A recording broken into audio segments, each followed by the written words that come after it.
মায়াবিনী ৰাতিৰ বুকুত দেখা পালো তোমাৰ ছবি ধৰা দিলা গোপনে আহি হিয়াৰ কোণত তুমি যে মোৰ শুকান মনত নিয়ৰৰে চেঁচা টোপাল নামি অহা ৰ'দৰে নৈ মোৰ দেহত প্ৰতিপুৱা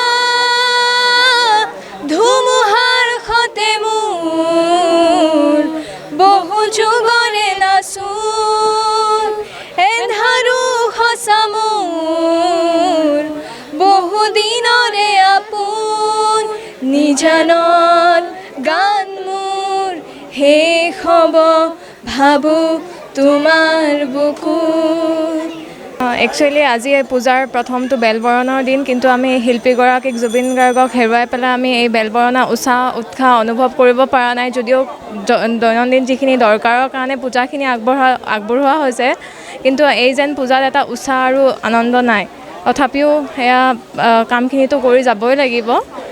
কিন্তু শিল্পীগৰাকীক সুঁৱৰি পেলাই আমি শ্ৰদ্ধা জনাইছোঁ। ইয়াতে পূজাৰ আৰম্ভণিতে আমি তেখেতলৈ শ্ৰদ্ধা জ্ঞাপন কৰিছোঁ আৰু তেখেতৰ আত্মাই যাতে সদ্গতি পায় আৰু তেখেতৰ যিটো মানে এতিয়া চলি আছে যে মৃত্যুটো অকণমান এটা সেয়াত চলি আছে যে কি হৈছে কি হোৱা নাই, এতিয়াও যাতে ন্যায় পায়, সেইখিনিয়ে মোৰ ক'বলগীয়া।